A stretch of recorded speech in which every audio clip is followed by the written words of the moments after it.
Welcome back to the show. Thank you so much for spending some time with us.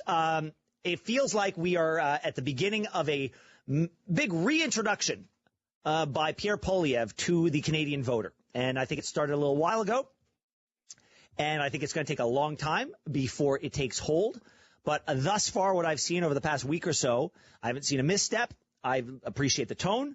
But I do know there's a lot of work to do. And so to talk about that, let's welcome Damien Couric, principal at Upstream Strategy Group, to the show. And you might remember that he stepped aside for Pierre Poilievre so that Pierre could find himself a seat in a by-election in the House of Commons. Damien, welcome back. Thank you very much, Ben. It's good to be with you. So, I like what I've seen so far from Pierre, from his speech in Toronto last week, where he laid out a positive, constructive countervision to the Prime Minister's Davos speech. I don't know if it was by design, but I think a lot of people interpreted it that way. It wasn't slogans. It was, as he called it, visionary. And from there, he's done a number of things, including sitting down with Peter Mansbridge for his SiriusXM show, The Bridge. Give me your sense of what's going on with the leader. Yeah, look, I think what we're seeing is, not so much a different Pierre Poilievre, but the showcasing of another side of the guy that, many Canadians may not have seen before. Everybody knows Pierre is that guy that can get up in question period and be that fiery debater that can get, a rousing round of applause with a fiery stump speech at a convention or a political rally. But I think for those of us that know the guy well, we know his intellect and his ability to connect those complex political and philosophical ideas and make them work for the average Canadian. And I think what we're seeing firsthand now, whether that be with Mansbridge, whether that be at the Economic Club, or the speech that he gave at the Thatcher lecture just today in London. Yeah, I was listening to it right before the show. I didn't catch the whole thing, but I saw the beginning. As a matter of fact, let's take a moment, Damien, if we can, and listen to a little bit of Pierre on the bridge with Peter Mansbridge. I believe we need to make this country unbreakable and absolutely united. I am a firm Canadian federalist. I said that in the by-election. I've said it my whole life as a born and bred Albertan. And the way to unite this country is the same way we make it affordable and make us autonomous, and that is to unlock and unblock our resources, allow the people of Western Canada to fulfill their full potential. And Peter, if we did that, nobody would be talking about separation, just like nobody was talking about separation before this Liberal government was elected. And look, his job is to oppose, but there are different ways to do it. And it seems in that interaction with Peter Mansbridge, he expressed great respect for Mark Carney. He said, I believe the Prime Minister respects me as well. He wants to work constructively with him. And so I think this is a good beginning for him. Some might argue it may be too late for that. However, you never know. One thing is for sure, Nanos released a poll where a ballot breakdown, and the Conservatives have a lot of work to do. I mean, a lot of work to do in Atlantic Canada, as well as with boomers from 50 to 60 and women.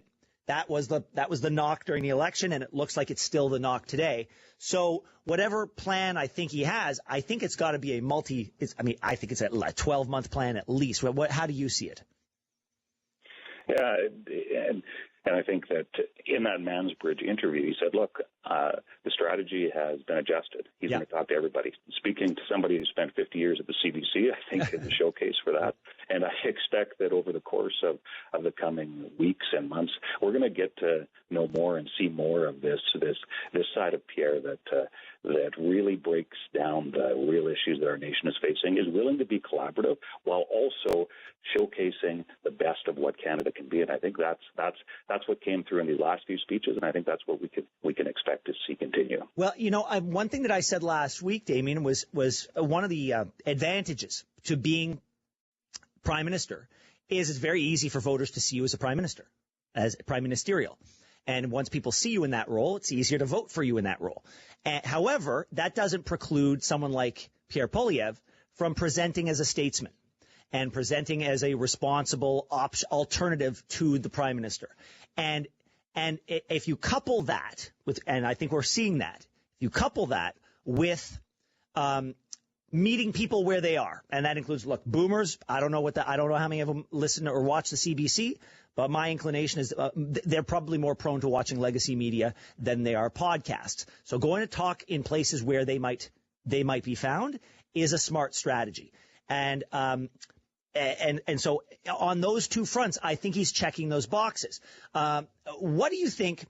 Because there's only so much you can control. As a matter of fact, Damien, that's what he said. We have to control what we can in Canada. The same is true for a politician. He has to be able to control everything that he can on his side of the fence. But what has to happen on the government side for his ambitions to take root and to yield success? Yeah, Ben, I think in the short term, this has been being seen as an opportunity for a divided parliament to get some stuff done in the best interests of Canadians. It's been a clear path, the economic speech, a few other things that have been proposed.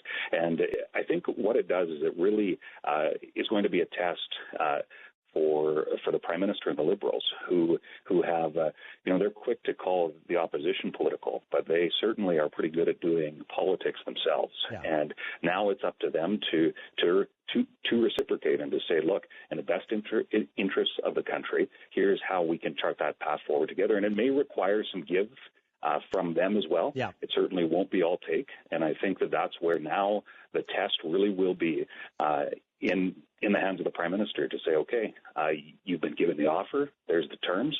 Will the Prime Minister rise to the challenge and be willing to work with the opposition to actually make Parliament work at a time where I think all Canadians agree that it's essential? And look, what I've always said is after the whirlwind of Justin Trudeau resigning and the collapse of the Conservative vote and the rise of the reinvention, if you will, of the Liberal Party under Mark Carney, I'm not going to make any predictions as to what the next 3 years are going to look like. So why anybody thinks they can predict the next 3 years when nobody predicted those 12 months is beyond me. And my opinion, Damien, I don't know how you feel about it, is that how one feels about a politician is conditional on how you feel about the alternative. And if you look at Pierre Poilievre over the last week and you look at Mark Carney over the last week, Mark Carney hasn't spoken to the press once since the world was upended. And since we did a rapprochement with India that was credibly accused of election interference and being involved in the death of a Canadian citizen, and his full-throated endorsement of this attack on Iran, which I'm glad he did, some say flies in the face of his position that he took at Davos. So all of a sudden, in this one moment, it's a snapshot of Pierre, I think, acquitting himself quite well compared to the other side. Yeah, I agree with you, and I think that even the Prime Minister versus senior members of his cabinet's response to what's happening in the Middle East has been telling that it's truly, I would suggest, political chaos. And that's been something, having sat close to 6 years across the aisle from these Liberals, I look at some of the positions that the Prime Minister is taking now, and the only thing that seems to keep them together right now is the fact that Mark Carney was able to pull off a win. And at some point, there's going to be some questions by those more extreme ideologues that are within that party, whether it be on the Green side of things, whether it be the Stephen Guilbeaults that proudly call themselves socialists. Eventually, they're not going to be quiet anymore, and Mark Carney is going to have to face the challenges that will come from within his own caucus. And I think that what we see juxtaposed right now is a Pierre Poilievre that is showing the statesman-like image that and those of us who know him well have seen at different points in time. We've also seen the attack side, but this showcase, I think, is going to really show Canadians that Pierre is up for the job of Prime Minister, and with some real substantive policy options that say, look, we can build Canada at home, we can build relationships abroad, and we can be pragmatic when it comes to our relationship with our neighbors to the south. Make sure that those things can all be done. Damien Carrick, thank you so much.